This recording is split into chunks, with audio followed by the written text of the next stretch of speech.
Assalamualaikum warahmatullahi wabarakatuh.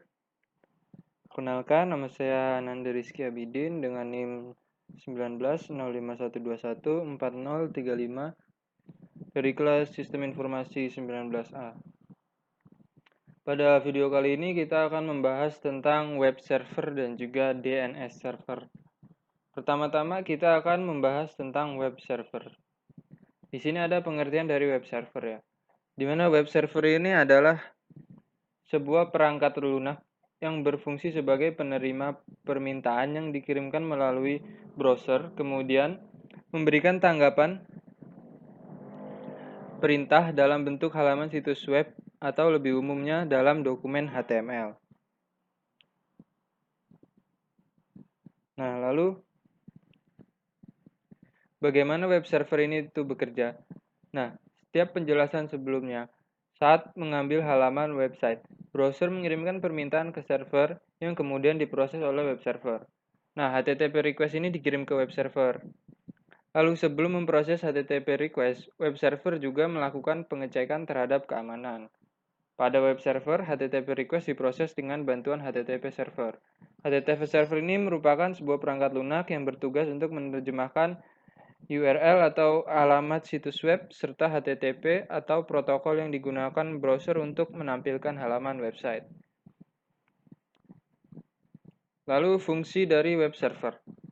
Fungsinya di sini yang pertama itu ada memastikan semua modul yang dibutuhkan tersedia dan siap digunakan. Lalu membersihkan penyimpanan cache dan juga modul yang tidak terpakai. Lalu melakukan pemeriksaan keamanan terhadap HTTP request yang dikirimkan browser.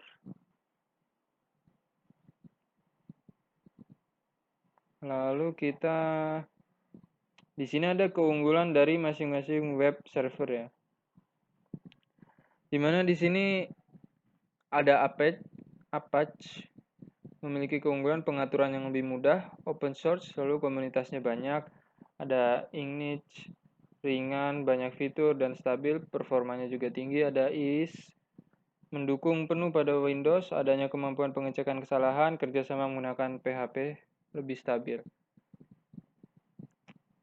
Kita langsung saja masuk ke sini ada pengertian HTTP dan juga HTTPS. HTTP atau Hypertext Transfer Protocol ini adalah sebuah protokol jaringan aplikasi yang digunakan untuk sistem informasi terdistribusi, kolaboratif, dan menggunakan hypermedia. Lalu ada HTTPS atau Hypertext Transfer Protocol Resource yang lebih aman dari HTTP yang dilapisi dengan SSL atau juga TLS sebagai protokol komunikasi data di World Wide Web. Kita langsung saja kepada skenario percobaannya. Ini adalah gambaran dari skenarionya, di mana dalam percobaan ini kita mensimulasikan web server yang diakses oleh PC client. Skema jaringan yang digunakan ini adalah gabungan dari skema simulasi subnetting, routing dinamik, dan juga DHCP. Kita langsung ke Cisco Packet Tracer. Nah, di sini saya sudah membuat skema jaringannya seperti ini ya. Langsung saja kita masuk ke perintahnya. Langkah percobaannya setelah membuat skema tersebut, kita mencoba melakukan ping dari PC1 menuju web server. Lalu PC4 menuju web server dan juga laptop dan juga smartphone untuk ke web server. Untuk memastikan apakah semua terhubung dengan web server. Kita akan melakukan ping dari PC1 ini ke web server. Dari PC1 kita ke command prompt.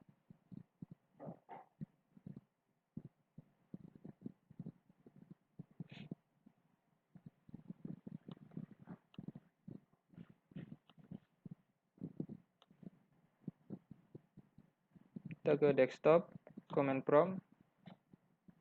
Kita ketikkan ping IP address dari web server tersebut, yaitu 434343.1. Sini terjadi pinging. Kita menunggu dan berhasil, di mana di sini PC1 terhubung dengan web server. Lalu kita coba di PC 4, kita ke desktop, command prompt, lakukan dengan sama, yaitu ping 43.43.43.1. Di sini juga PC 4 sudah terhubung dengan web server ya. Kita coba laptopnya, apakah sudah terhubung dengan web server. Kita lakukan lagi command prompt, ping 43.43.43.1. Ya, di sini juga sudah tersambung laptopnya kepada web server. Smartphone-nya kita coba. Command prompt, ping 43.43.43.1. Di mana di sini smartphone juga sudah terhubung dengan web server. Semua tadi, kita lanjut ke langkah berikutnya. Langkah berikutnya itu adalah nyalakan servis HTTP di komputer web server, kemudian edit file index HTML seperti gambar ini. Lalu kita ke web server. Di sini kita ke service, kita ke HTTP, dan di sini indeks HTML-nya kita edit. Lalu kita copy paste dengan ini. HTML ini kita copy paste.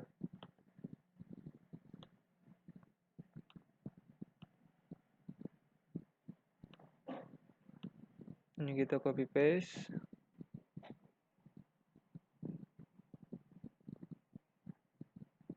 Kita save. Jika sudah, kita lanjut ke langkah yang berikutnya. Langkah berikutnya yaitu pada PC 1 dan laptop, buka aplikasi web browser dan juga dari tab desktop, lalu jalankan URL 43.43.43.1. Di sini kita akan menjalankan PC 1 dengan web browser, apakah bisa tersambung ke web server. Sini kita ketikkan 43.43.43.1. Nah, di sini sudah tersambung kepada web server yang sudah kita ketikkan tadi, di mana di sini ada selamat datang di official web jarcom.com. Kita coba di PC 4.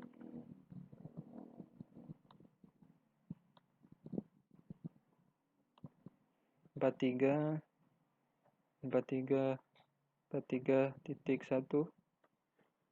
Di sini juga sudah terhubung kepada web server. Sudah bisa masuk ke halaman websitenya. Kita coba di laptop, web browser,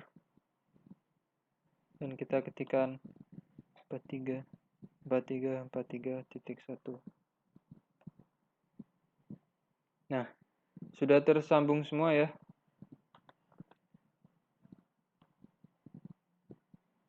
Begitulah tutorial atau langkah-langkah percobaan dari web server.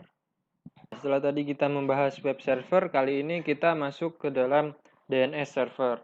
DNS server itu adalah domain name server, yaitu sebuah sistem yang menghubungkan URL atau Uniform Resource Locator dengan Internet Protocol Address atau IP address. Nah, pada normalnya kita mengakses internet itu kan perlu mengetikkan IP address. Nah, cara ini cukup merepotkan karena kita perlu menghafalkan semua IP address secara manual yang ingin kita kunjungi. Nah, DNS ini itu mempermudah pekerjaan kita, di mana kita bisa mengingat nama domain dan juga memasukkannya ke dalam address bar. DNS ini kemudian akan menerjemahkan domain tersebut ke dalam IP address yang komputer pahami. Misalnya, Anda ingin mengakses Google. Nah, sebenarnya kita jika mengakses Google itu harus mengetikkan IP address 172.121.0.142 ke halaman address bar. Nah, sekarang kita tinggal memasukkan alamat google.com. Lalu di sini ada fungsi dari DNS, yaitu yang pertama itu meminta informasi IP address sebuah website berdasarkan nama domain. Lalu kemudian meminta informasi URL sebuah website berdasarkan IP address yang dimasukkan. Lalu di sini ada bagian-bagian DNS. Di mana prinsip dasar cara kerja DNS itu adalah dengan cara mencocokkan nama komponen URL dengan komponen IP address. Dari setiap URL dan IP address memiliki bagian-bagian yang saling menjelaskan satu sama lain. Ada root level domain. Ini merupakan bagian tertinggi dari hierarki DNS. Biasanya ia berwujud tanda titik di bagian paling belakang sebuah URL. Lalu ada top level domain adalah ekstensi yang berada di bagian depan root level domain. Terdapat dua jenis TLD atau top level domain, yaitu umumnya dipakai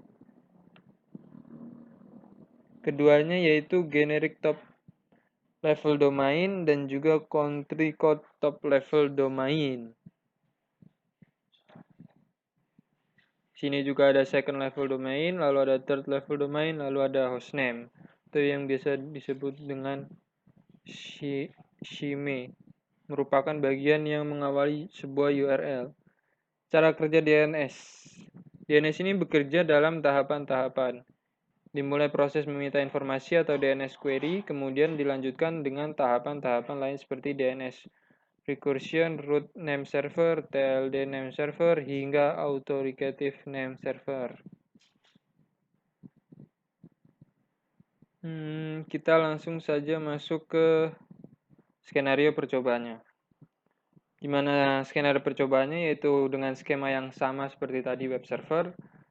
Namun di sini kita akan mengakses ke DNS servernya. Seperti biasa kita akan mengecek pada PC 1, PC 4, laptop dan juga smartphone apakah sudah connect ke DNS servernya. Kita cek PC 1 apakah sudah terkonek ke DNS server. Kita lakukan ping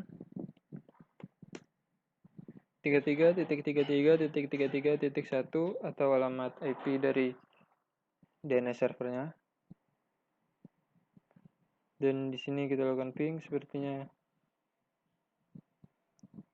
ya, sudah berhasil, di mana PC 1 sudah terhubung dengan DNS server. Kita coba PC 4. 33.33.33.1. Ya, sudah berhasil juga di sini. Lalu kita coba laptop.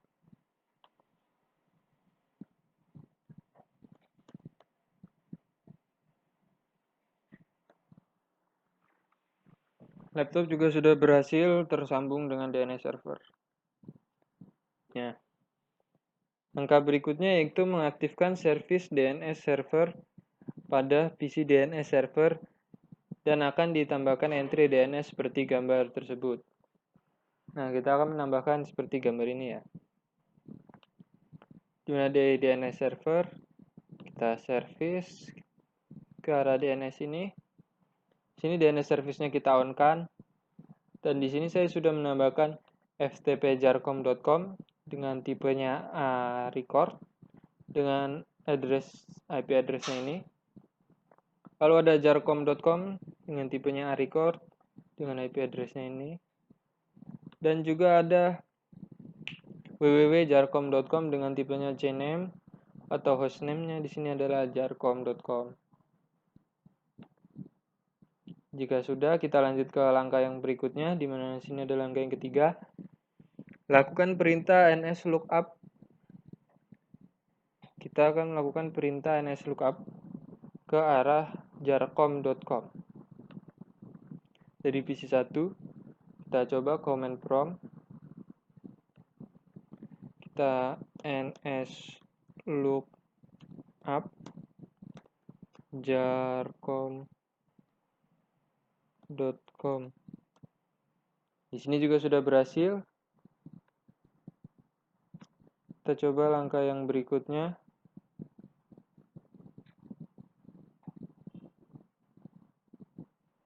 yaitu pada PC1 dan juga laptop kita membuka aplikasi browser, lalu jalankan URL jarcom.com dan juga www.jarcom.com. Kita coba di PC1,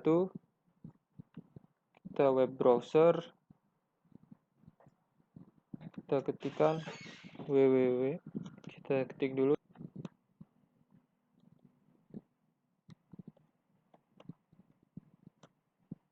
Ya, hasilnya sudah sama. Lalu kita coba di laptopnya.